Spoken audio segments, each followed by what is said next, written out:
बोलता बोलता तुम्ही सांगितलं की आता हे सुरू झालेलं आहे, बरोबर आहे तुमचं.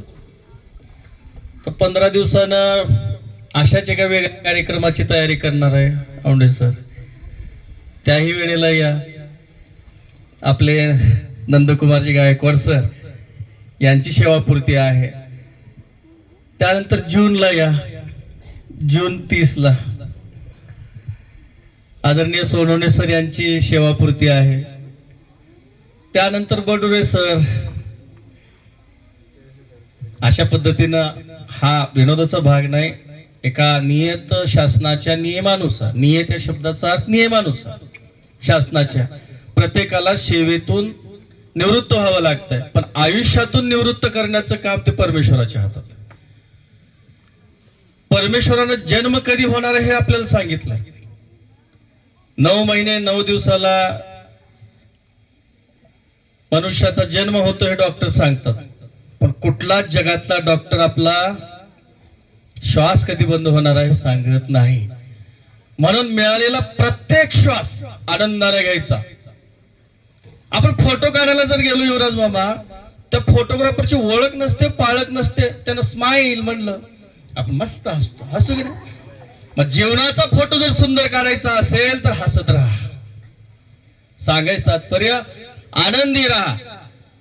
जितकं तुम्ही आनंदी राहाल, प्रत्येक श्वास तुम्ही आनंदाने घ्या.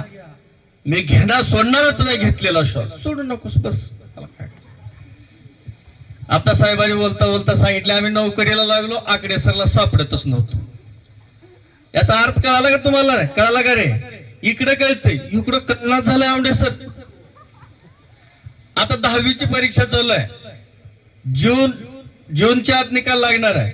ज्यावेळेस निकाल लागेल 90% पुढे 17 ते 18 विद्यार्थी राहणार आहेत, त्यामध्ये मुलीचे राहणार आहेत. असं का उदासीन तुम्ही व्हायला लागलं? साहेबांनी सांगितले आम्ही आकडे सरला सापडतच नव्हतं, आम्हाला मिशा सुद्धा आल्या नव्हतं. तुमच्याच वयाचे होते, 1-2 वर्षांनी मोठे. या वयामध्ये ते नोकरीला लागले युवराज बाबा साहेब. सकाळी मी मराठी भाषा दिनाच्या संदर्भात ऐकत होतो. काल सगळ्यांच्या स्टेटस लावतो है का नाही. आपल्या महाराष्ट्राचं राज्यगीत कोणतं रे? राज्यगीत गरजा महाराष्ट्र माझा, बरोबर आहे की नाही? ते सगळ्यांच्या स्टेटसला होतं. काल वेळ भेटला नाही ऐकायला, आज पहाटे सुरुवात केली. त्याच्यामध्ये एक वाक्य आठवलं साहेब, तुम्हाला सकाळी म्हटलोय, आता यांच्या समोर सांगतो. प्रख्यात्री ज्यावेळी शिक्षक म्हणून लागले गायकवाड सर, त्यावेळेला त्यांचं वय तुमच्याच वयाचं होतं. आणि आकडे सर सारखे थोडस कठोर मुख्याध्यापक त्या शाळेला होते. ते छडी घेऊन होते. हे पोरं यायला लागले. राष्ट्रगीत झाल्याच्या नंतर आलेल्या प्रत्येक पोराचा समाचार ते मुख्याध्यापक घेत होते. आणि थोडं जर एखाद्याने जर रडलं, धोडबांधकर हे म्हणत होते. प्रख्यात्री पाठीमागच्या रांगेत होते. मुख्याध्यापकाने त्यांनाही झोड झोड झोडलं. येऊन सांगायला लागले मध्ये स्टाफ रूम मध्ये सगळ्या शिक्षकाला, अरे मला लय मारली रे हेडमास्टरने, लय मारली रे हेडमास्टरने. त्याने म्हणले का बरं मारलं? का माहित, लय मारले मला. मग त्यांना म्हणावं का नाही मी इथला शिक्षकच आहे? कळते का? त्यांना म्हणावं का नाही मी इथला शिक्षकच आहे? कसं म्हणू? त्यांनी सांगून ठेवलं होतं, तोंड बंद करायचं. अशा परिस्थितीमध्ये तुम्ही युवराज मामा आलात. या ठिकाणी तुमच्या सगळ्यांच्या ज्येष्ठांमुळे खऱ्या अर्थाने या शाळेला गेटअप आलेला आहे. तुम्ही खाल्लेले कष्ट आज आम्ही मस्त त्या पद्धतीनं सगळे सुख आम्ही घेत आहोत. खऱ्या अर्थानं आजच्या लेकरांना शेण म्हणजे काय माहित नाही हो. शहरातल्या जर एखाद्या विद्यार्थ्याला विचारलं म्हैस कशी असते, त्याने इंग्रजी सांगते दिस इज अ बफेलो. आमच्या खेड्यातल्या पोराला म्हैस दाखवायची गरज आहे का? त्यानं म्हशीला धरून आणतंय. आता शहरातल्या पोराला जर दिस इज अ बफेलो दाखवायचं तर म्हैस तिथं न्यावं. कसं न्यावं? त्या दुसऱ्या तिसऱ्या मजल्यावरती चमचमणाऱ्या म्हशीला आमच्या. तुमचं आमचं भाग्य बाळांनो, आपण ग्रामीण भागामध्ये जन्मलो. साहेब त्या वयामध्ये तुम्ही लागलात. बरं आकडे सरांनी तुम्हाला सुद्धा प्रख्यात्री केली नाही, कारण हे व्हॉलीबॉलचे चॅम्पियन होते. युवराज मामा, तुम्ही सगळ्यांच्याच मनात राहाल अशी आम्ही या ठिकाणी अपेक्षा करतो. तुमचं घर शाळेच्या अगदी कडेला आहे, जवळ आहे. शाळेवर असंच लक्ष राहू द्या. तुम्ही रिटायर झालात, अभिमन्यू पवारने एकदा म्हटले होते इथंच, रिटायर. आता तुम्ही नवीन झालात, तुम्हाला आता नवीन जन्म भेटलेला आहे. मस्त सगळ्या गोष्टीचा आनंद घ्या, एन्जॉय करा. या कार्यक्रमासाठी आवर्जून अध्यक्षस्थान स्वीकारल्याबद्दल आदरणीय मुख्याध्यापक साहेबांचे मी या ठिकाणी आभार मानतो. एका फोनवरती आदरणीय जाधव सर, आदरणीय औंढे सर, आमचे कोषाध्यक्ष संस्थेचे दिलीप तात्या बाबळसुरे, आमचे पर्यवेक्षक मनाळे सर, ज्यांनी या कार्यक्रमासाठी श्रम कष्ट घेतलं.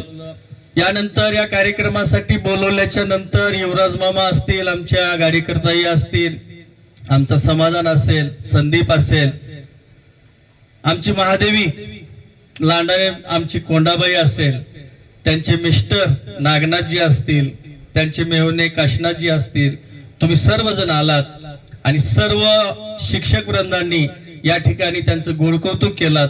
या सगळ्यांच्या बद्दल मी सर्वांचे आभार मानतो आणि हा कार्यक्रम मी संपला असं जाहीर करतो. त्या तत्पूर्वी दीपक लिंबाळेला सूचना येतो की ते विद्यार्थी घेऊन तिकडे जा.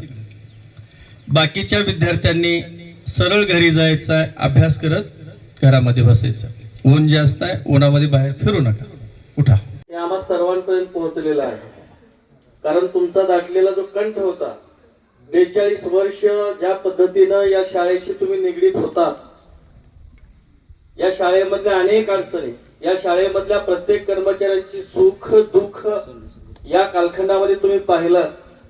ज्या वयामध्ये तुम्ही नोकरीला लागलात त्या वयामध्ये तुम्हाला भावनिक अशा स्वरूपाचे सर्व कर्मचारी साथ दिली, तुमच्या सुखामध्ये, तुमच्या दुःखामध्ये. आणि निश्चितपणे याही काळामध्ये युवराज मामा अजिबात पोरकं वाटून घ्यायचं नाही. औंढेसर सारखं असं तटमतट राहायचं. हा, औंढेसर नेहमी म्हणतात कसं राहायचं, ओनली वन टेन्शन म्हणले त्यांनी.